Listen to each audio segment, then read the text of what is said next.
you maggots out there, and all you maggots out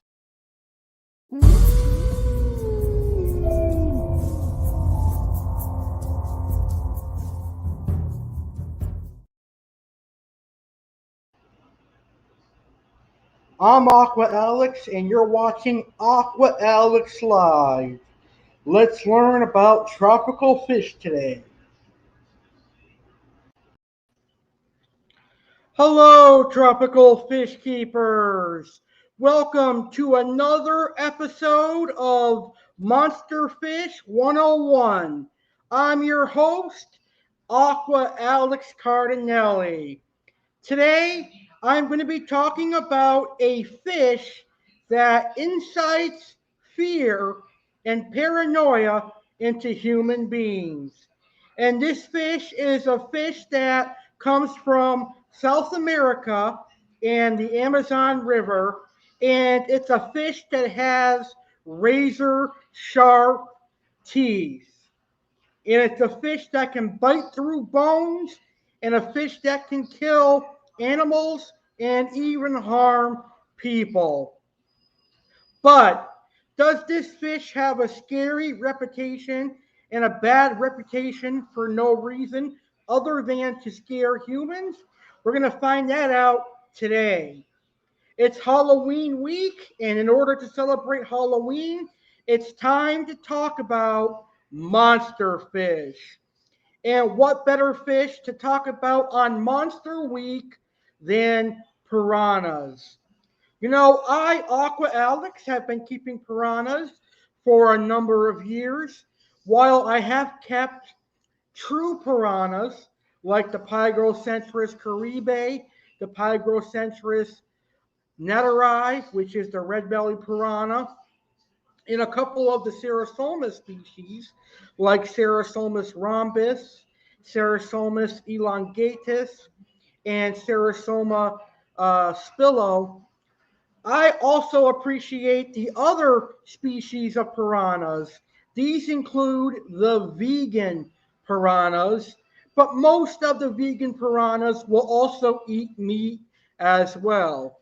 These include red hook silver dollars, which you're going to see right behind me in my personal display aquarium. These also include Mylosoma silver dollars and Pacu. But today we're going to be talking about the vegetarian meat-eating piranhas, which are pretty cool.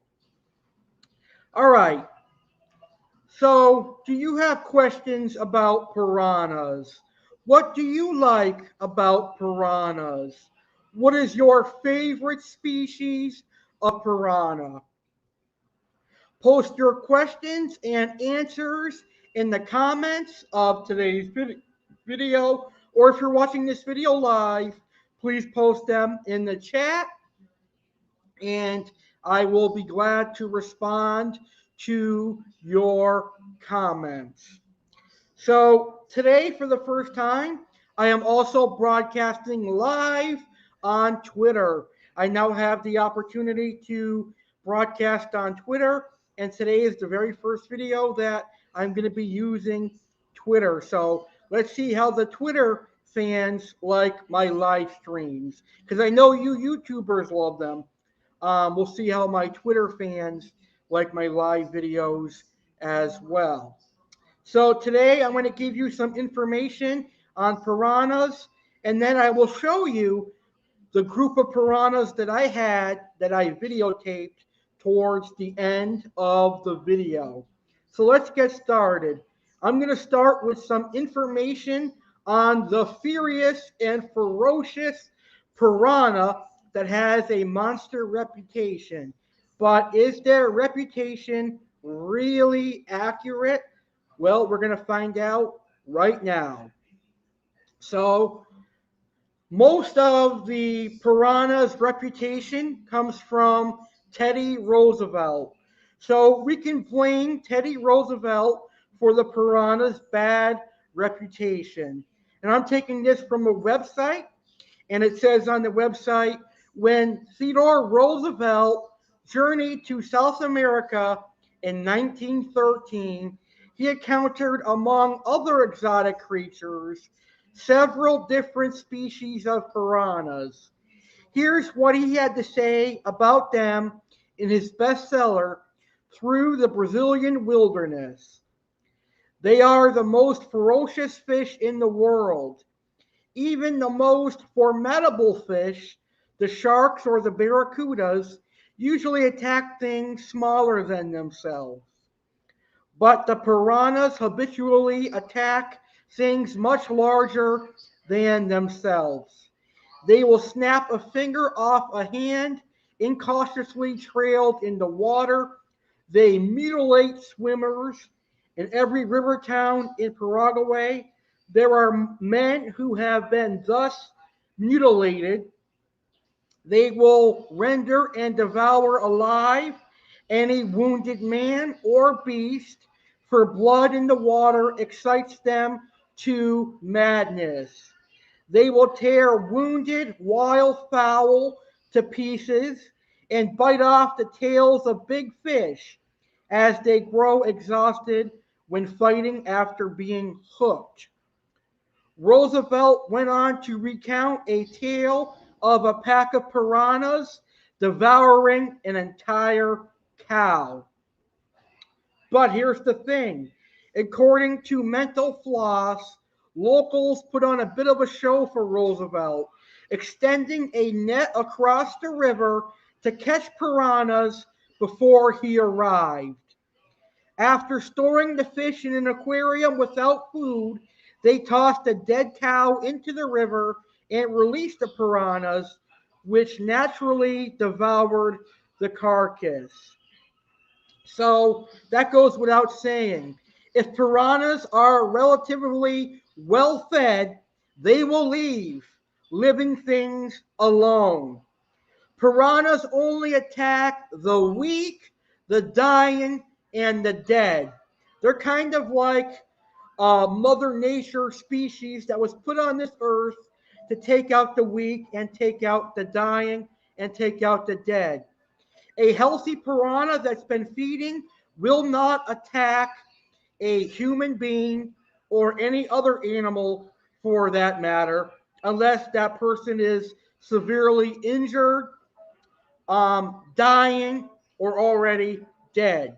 So the stories that you hear from Franklin Roosevelt, or excuse me, Theodore Roosevelt, is actually caused by the local people that lived in Brazil.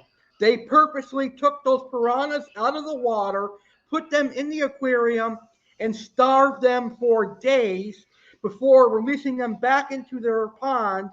And he threw in a dead cow to impress Theodore Roosevelt.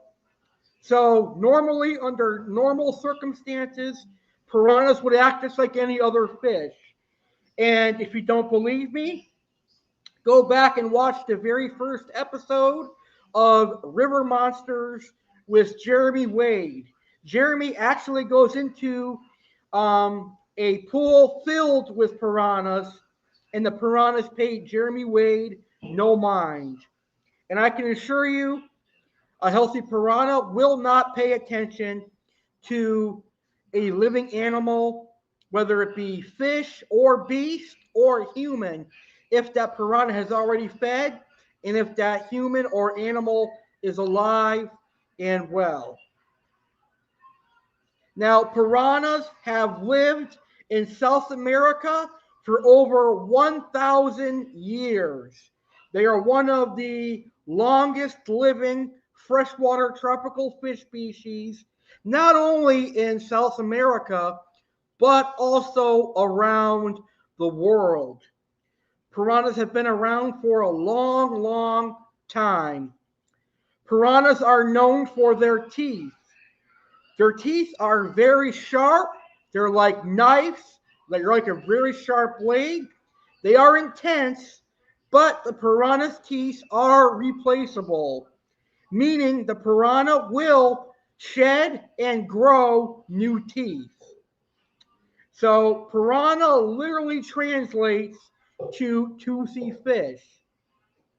And as the piranha grows, it will continue to get new teeth just like a shark or a barracuda or a gar or any other toothy fish out there.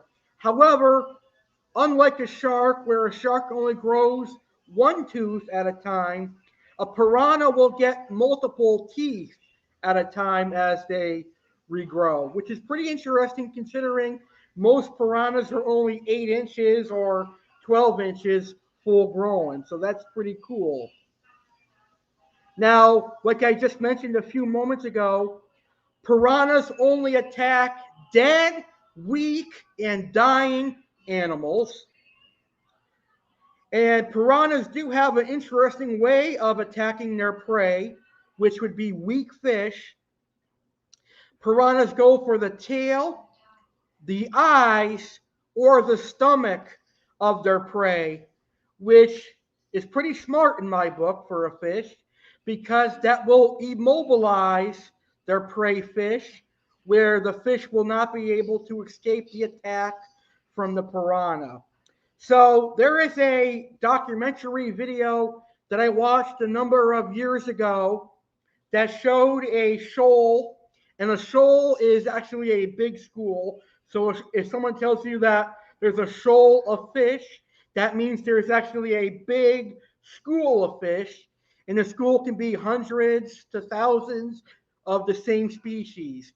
But in the documentary that I watched a number of years ago, there was a large shoal of red belly and caribe piranha that attacked a big catfish. I think the catfish was like either a vulture catfish or some sort of a Pimadella blotchi four-line pictus. But this catfish was weak and dying. It looked like it had swim bladder disease or something. But anyways, the piranhas, they started attacking it. They went right for the stomach, and they went right for the tail, and then right for the eyes. They do that so that their prey cannot escape, and it's an easy kill for them to an already injured or weak fish. Now, I'm not saying that they're not going to attack a healthy fish, because they probably will if um, there are no other weak animals around. Then they have no other choice but to attack healthy fish. And in the dry season, they will often attack healthy fish, and they'll even resort to cannibalism during the dry season. You'll often see red belly piranhas eating other piranhas. You'll see roms attacking and eating other piranhas during the dry season. However, sometimes there is a downfall for a piranha attacking a fish. For example, a long time ago, my dad had an 18-inch rom, and I was unable to catch a Oxydorus niger. And for a long time, the Oxydorus niger, which was about a foot long, lived with the black rhombus piranha. And for like 3 or 4 months, the black rhombus piranha totally ignored my Oxydorus niger until one day he tried to attack him on his stomach, but the niger took his body, which is lined with razor sharp scales, and those scales can pierce through a human skin. So imagine what they can do to a piranha. Anyway, the rhombus tried to bite the Oxydorus niger, but you can guess who won that fight. Even with the rhombus piranha's sharp teeth, it was no match for the armor on the Oxydorus niger. The niger actually injured the piranha's mouth, and that piranha was severely deformed after that. So guess who had to rehome the niger cat, because my dad was pissed off that his piranha got deformed from trying to attack a niger cat. I mean, the niger cat did have some minor wounds, but he wasn't deformed after that. So basically, the value of that black rum went down because he could barely chew right after trying to attack the Oxydorus niger. So that is one of the biggest reasons I'm a fan of the Oxydorus niger, is that they can actually survive piranha attacks. Oftentimes when Niger cats are caught in nets. They'll have a little bit of bite marks from the piranhas, but they will not have severe damage like other fish would. So they're able to survive piranha attacks, which is pretty cool. But other fish, especially those that are weak and can't defend themselves, are fair game to piranhas. Now, here's another interesting fact about South American fish and fish that live in the Amazon where they have to contend with piranhas. Certain fish species have safety measures to prevent piranha attacks, and most of the fish are cichlids. Astronatus oscars will have a circle on their tail. Peacock bass, Crenchocicla, pike cichlids, they all have a circle on their tail, which is a great deviation method for piranhas. Piranhas see that circle and they think it's a larger predator, so they're going to leave the Oscar cichlid alone. They're going to leave the peacock bass alone and the pike cichlid alone. And I think that spot on those cichlids is pretty interesting looking as well. However, if the Oscar or the pike peacock bass or the pike appeared wounded or injured or dying, it probably would still get attacked nonetheless. But a healthy specimen, it probably would be left alone because of the ocelli on their tail. I think that's what that circle is called, ocelli, but I could definitely be wrong on that. And like I said, the armored catfish, they can withstand piranha attacks. However, if the piranha would attack their eyes and get them to roll over, then that catfish could be fair game. But for the most part, armored catfish can withstand a piranha attack. So that's pretty interesting information about certain fish that are able to withstand and prevent piranha attacks. Now, a lot of people assume that piranhas school together for strength in numbers, and that is not true at all. Piranhas shoal together in packs for safety and for shoaling.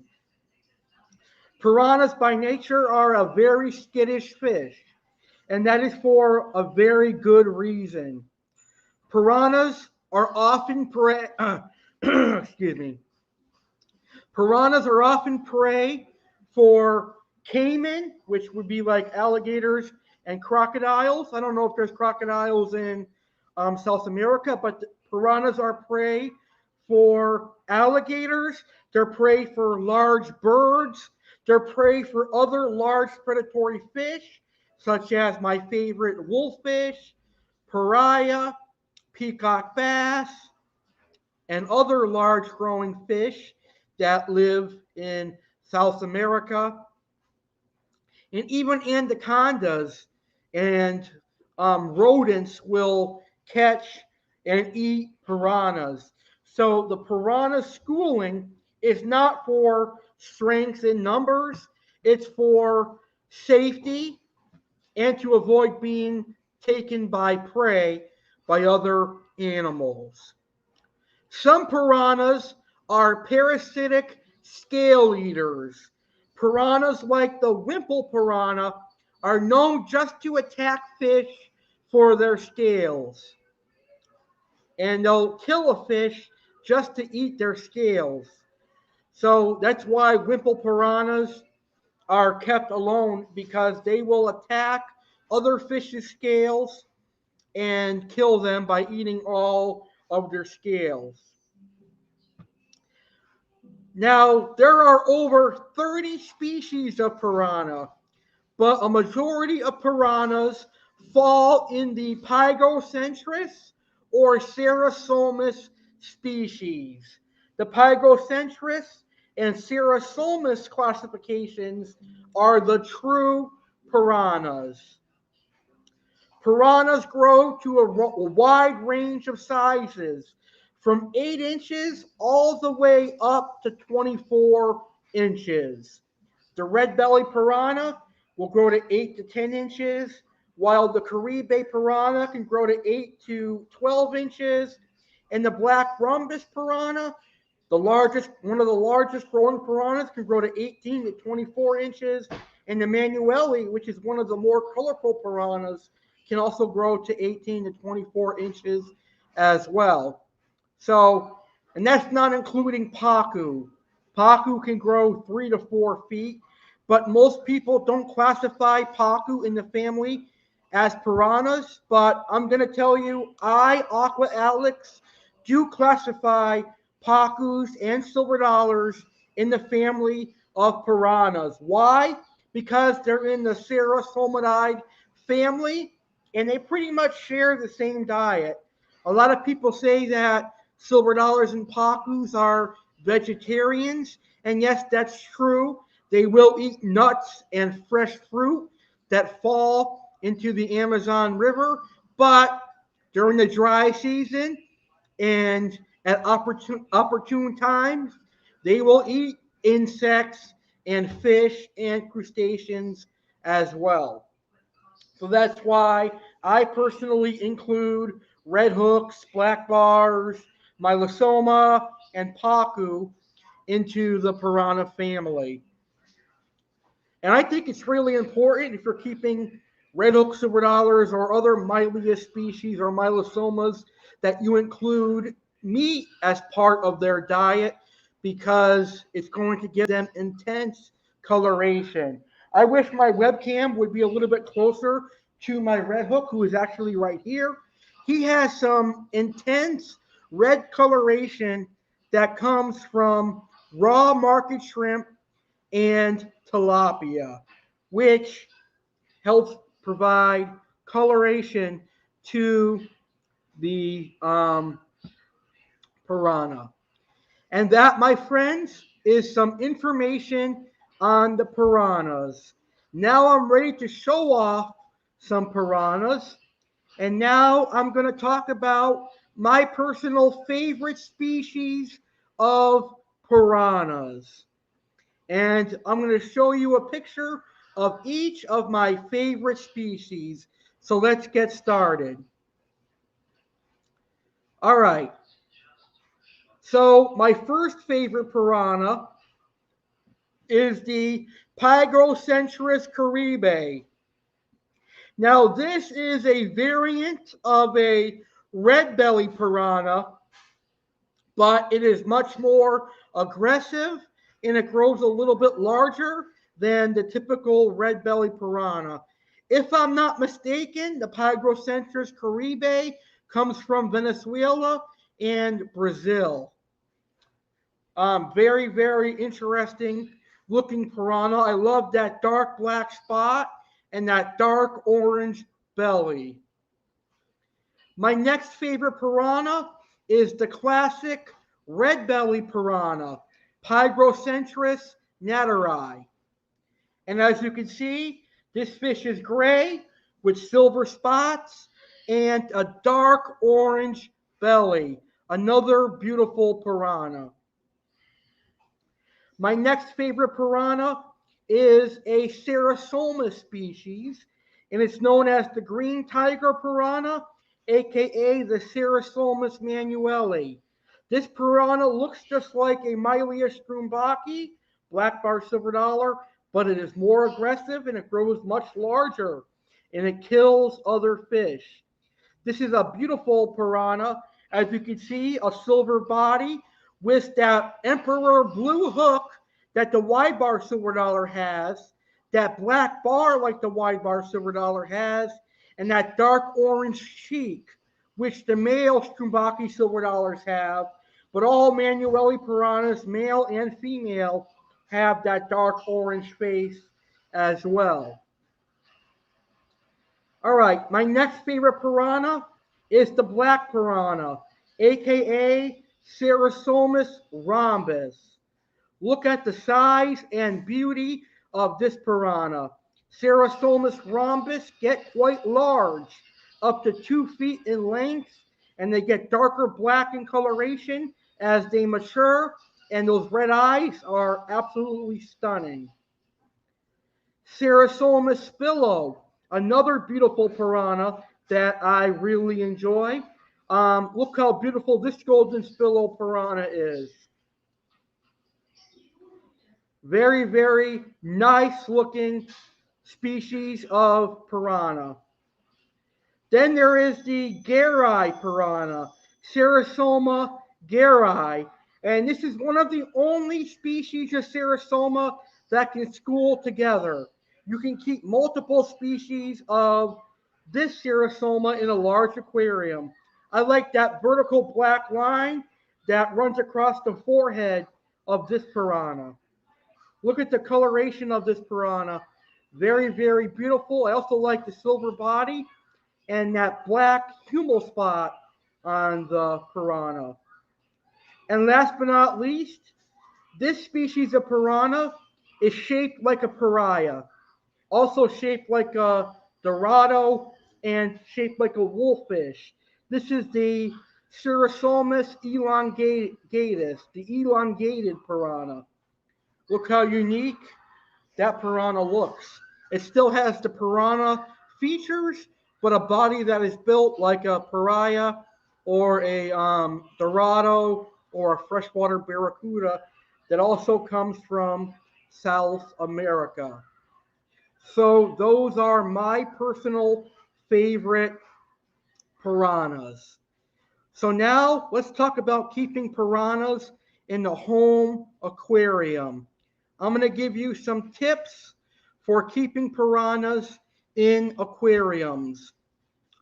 First and foremost, I must warn you that you have to research the piranha species you want to keep.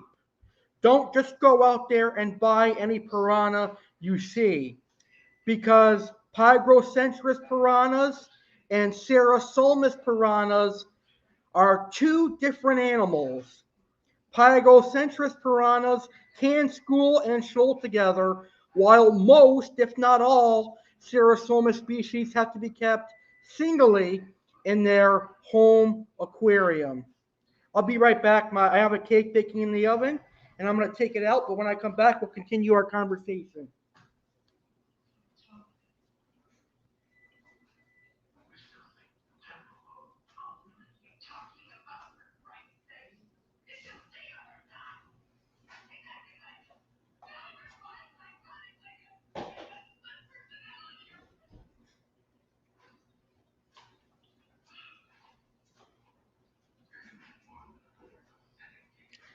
All right, I am back.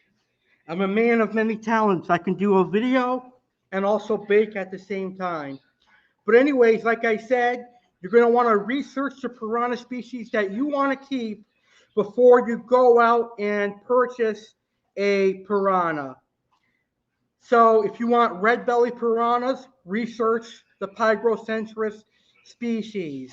Some of the biggest mistakes I've watched on YouTube is I see species of Pygrocentris, like the red belly, in a tank with a baby juvenile black piranha, the Cerasoma rhombus. Now, it may work for a little while, but eventually that rhombus is going to grow up and terrorize all the red belly piranhas and eventually kill them all. While in nature, piranhas will not attack other healthy fish, aquariums are not nature. These piranhas are confined to a square box, and oftentimes they're going to get territorial towards each other and attack and kill each other, which is one of the reasons I got out of keeping piranhas. Number one, they're skittish. Number two, they're often territorial. And number three, you'll start with 10 and end up with like 5 or 6. So if you really want to consider keeping piranhas in a home aquarium, you have to keep that in mind. You're not always going to have a huge school. But like I said, research is really important. Decide if you want Pygrocentris in a school of them or a single Cerasomus species. And be sure to have a large aquarium and plenty of hiding spaces. For aquarium for Pygrocentris, 75 gallons and above. I don't recommend a 55-gallon at all. Now, for a Serosoma species, you can start out in a 55-gallon and work your way up to a larger aquarium. And I think Cerosomas rhombus and Manueli look better in a tank that has white sand, a good black background, and some artificial plants that are thrown in there. Also, be aware that piranhas will be super skittish for the first few months. They may even jump out of their aquarium. Now, piranhas take a long time to adjust to a brand new aquarium in a brand new setting. You have to keep that in mind when keeping piranhas. Um, if you think pacus are skittish and timid, if you think silver dollars are skittish and timid, you have never seen anything with a piranha. My dad has been keeping piranhas for 20 plus years, and he got tired of them being so skittish all the time.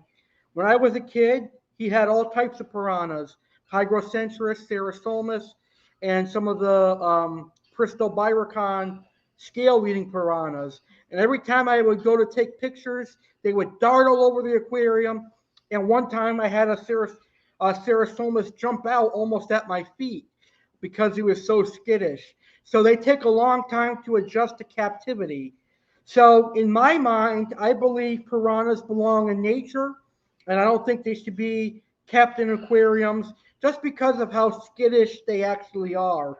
I don't think they adjust to being confined in an aquarium unless it's a really, really large aquarium exhibit like you see at a museum or a natural um, display at like an aquarium, like the New England Aquarium, etc.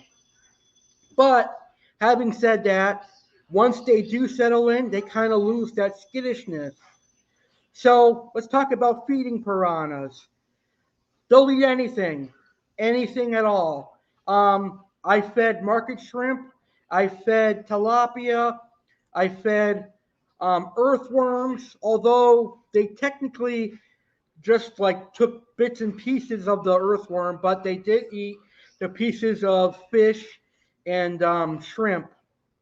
And every now and then, I would throw in some convicts um, because I had a friend who bred convicts, and he gave me all the fry, and I threw them in the tank.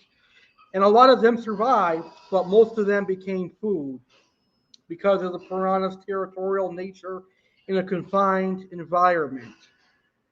But piranhas will generally eat just about anything. So my last tip for keeping piranhas in a home aquarium is to have plenty of hiding spots, plenty of filtration because they do eat a lot and they produce a lot of waste and they need pristine water conditions. They are a little bit more sensitive to water conditions than say a pacu or a silver dollar. So make sure that you're keeping an eye on your water parameters. Make sure that their pH is neutral, 6.4 to 7.4, and our temperature is about 72 to 76 degrees Fahrenheit. If their temperature goes above 76 degrees Fahrenheit, I noticed that the Pygrocentrus species start killing each other and they start getting aggressive.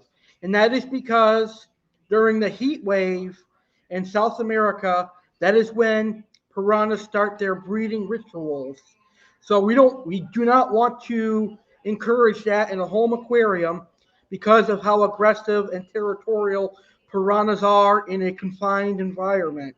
So never let your heater go above 76 degrees Fahrenheit. And last thing I'll talk about is tank mates. This is a very controversial topic when it comes to piranhas. But I've had success with tank mates, and my father has had success with tank mates. But there comes a point in time when those tank mates start disappearing one by one. So what I will tell you, if you want to throw fish in with your piranhas, don't get attached to them. In other words, don't go buy a beautiful, expensive fish put it into a piranha tank and expect to have complete peacefulness in your aquarium, because once you starve your piranhas, you don't feed them on a consistent level or a consistent basis, they're going to get hungry and say goodbye to that fish that you just bought. However, many people in the piranha hobby like to use ditherfish. And ditherfish are generally small schooling fish that bring piranhas out of hiding, and they kind of take away that spookiness and that skittishness, because when they see fish swimming about in an aquarium, they start to realize that there's no predators like the caiman and like the birds, the anacondas, and other predators that attack piranhas in the wild. So some good tank mates could include tetras like the black skirt tetras, serpe tetras, and tetras like that, or tiger barbs, um, and other smaller barbs, guppies, platies, mollies, convicts, things like that. You could also add some exodons to your aquarium. Exodons are called the bucktooth tetra. They are a very, very nice addition to a Pyrocentris piranha tank. And oftentimes, piranhas and exodon tetras will live together in complete harmony, and they will get along. So I think it is a cool tank mate. Now, behind me in my personal aquarium right now, I do have a couple of different species of fish that could potentially live with piranhas for a length of time. One of them you could actually see in a display tank at the New England Aquarium, living with a shoal of red belly piranhas, and that is the black banded leperinus. I don't know if my webcam is going to show him, but let me see if I can lower the camera a little bit. Let's see. Um, this leperinus right here, that's a gold leperinus. So that one could also live with a school of Pyrocentris piranha. But I don't know where the black banded one went. Damn. I wanted to show him to you guys on camera. Oh, he's way under the driftwood there. So I'm not going to be able to show him to you. But the New England Aquarium, they have a school of black banded leperinus with piranhas. Also, the Niger cat, I have another Niger cat, but he's already in the driftwood hiding. The Niger cat and Raphael cats and plecos could be suitable tank mates for a piranha aquarium because of their armor. But even they are risky. So if you like your fish, don't put them in a tank with piranhas. All right, my last topic for tonight. Are piranhas really the monsters they are made out to be? Are they worth the reputation that Theodore Roosevelt gave them? And the answer to that question is no. No, because piranhas do not attack living animals just to bite them or kill them. Piranhas only attack the weak, the dead, and the dying. Hungry piranhas will act in a more savage attack, but healthy piranhas will just ignore other animals that come near them. So they're not the monsters they are made out to be. Trust me, in a captive environment, you will see that piranhas are just all hype and all reputation. That's all they are. Because in a captive environment, one that they are well fed, they're skittish, and they won't do anything. But never corner a piranha, because you could get bitten and could lose a finger. And if you're going to be transporting a piranha, I recommend using a large container instead of a net, because a piranha could bite through a net and wind up on the floor flopping. That has happened to me. I had a 14-inch net, and I was in charge of catching a 12-inch rhombus, and I thought that the 2 inches extra on that net would cause like a safety gap, but that piranha went through that net. His flopping around bit through the net. Now, when piranhas flop around, their mouths are moving, which means those razor sharp teeth are like a knife throwing through bread. So that piranha got a hold of the net, and the net was gone. So then the priority became, how am I going to get this fish with razor sharp teeth off the floor and into the bucket? Luckily, I found a towel nearby, and I wrapped him up, and I grabbed him by the tail like that and put him in a bucket. I wasn't going to risk getting bit for any kind of fish like that. But luckily, he got transported to his new home and his new owner, and that was many, many years ago. All right. So, again, the answer is piranhas are not monsters. It's the reputation that are monsters. If you starve them, they will become monsters, but I think it's inhumane to starve a fish just to get that reaction that Theodore Roosevelt was talking about.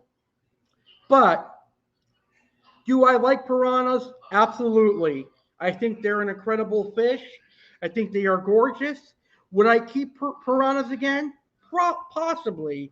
I probably would. I have a dream of having a large aquarium with live plants and a school of Pygrocentris caribe and some Exodon tetras in there. That would be a pretty cool aquarium for piranhas.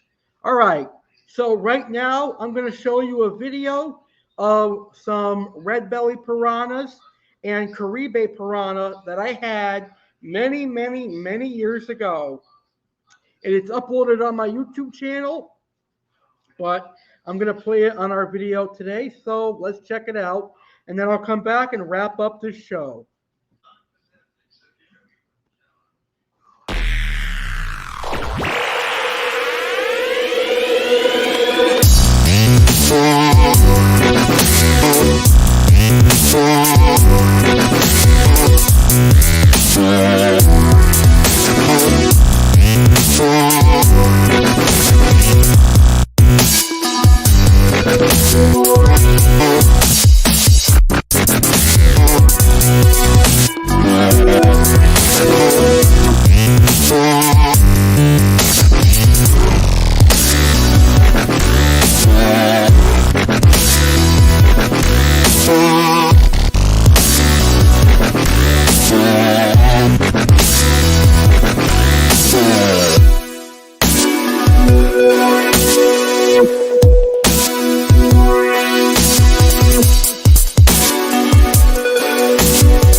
So in that video I just showed you, you can see, for example, that piranhas will attack eyes and tails first because that one red belly piranha is missing an eye.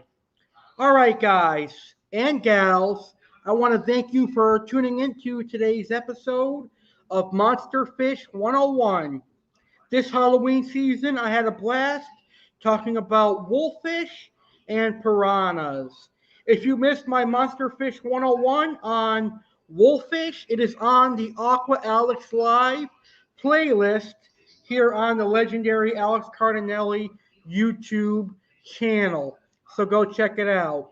I want to say thank you to monsterfishkeepers.com and tropicalfishforums.com for allowing me to promote this episode of Aqua Alex Live and all the episodes of Aqua Alex Live and all my YouTube videos. It truly means a lot to me that I get to share my knowledge and my passion with all the other amazing tropical fish keepers, not only nationally, but worldwide.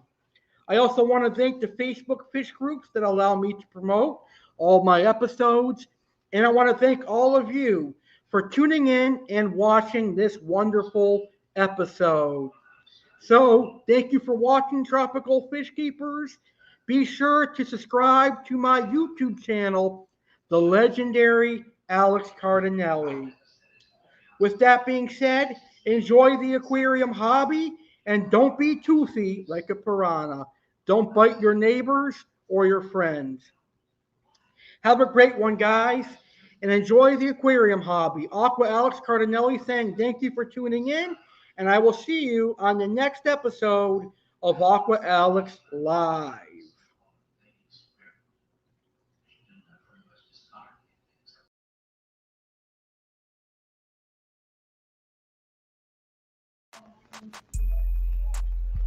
Aqua Alex Cardinale here, and I'm here to announce the Ultimate Aquarium Hobbyist giveaway.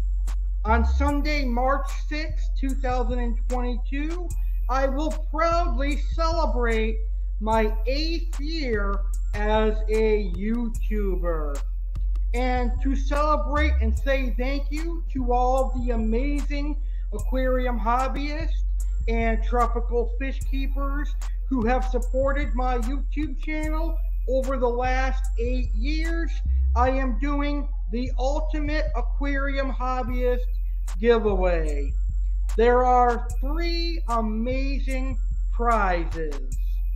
The first prize is a $100 gift certificate to Tangled Up in Cichlids.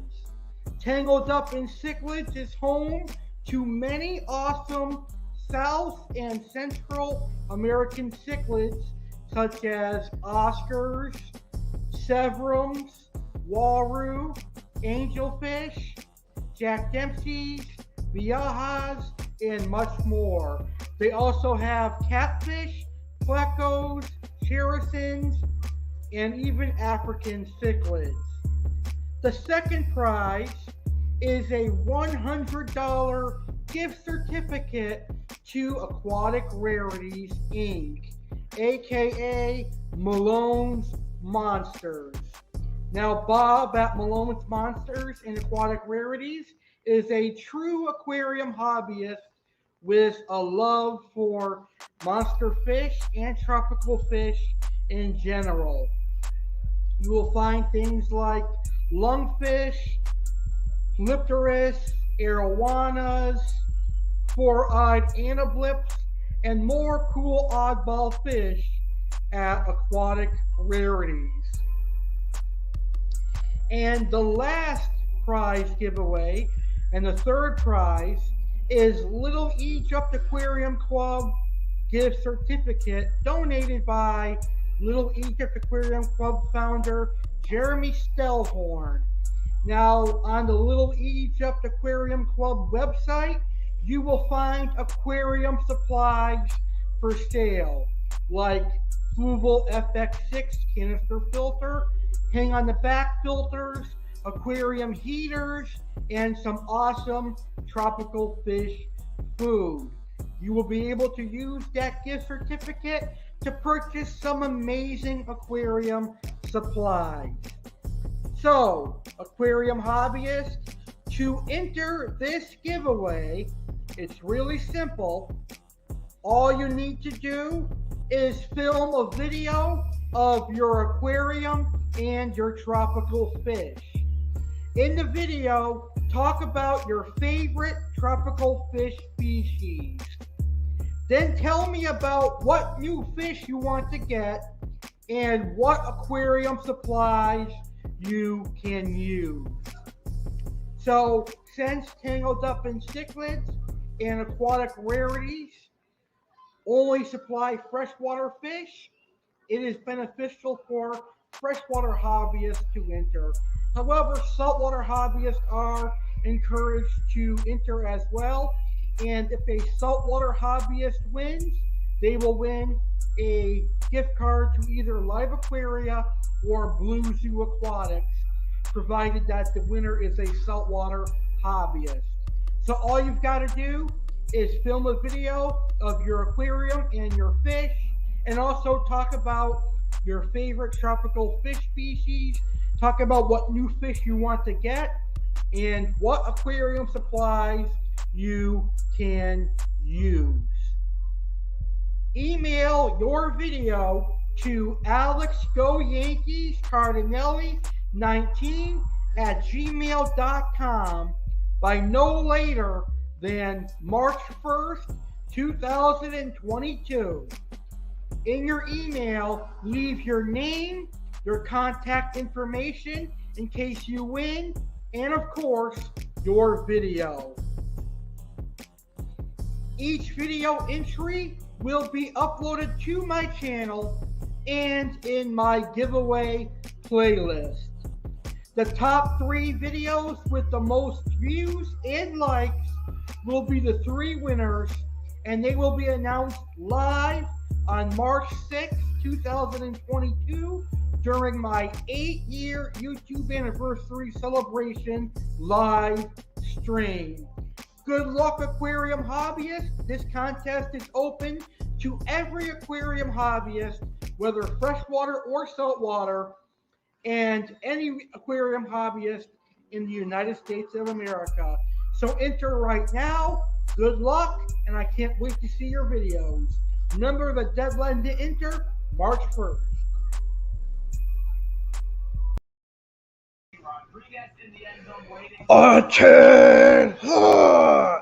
Sergeant Alex Cardinale here, wishing you a happy and scary Halloween season.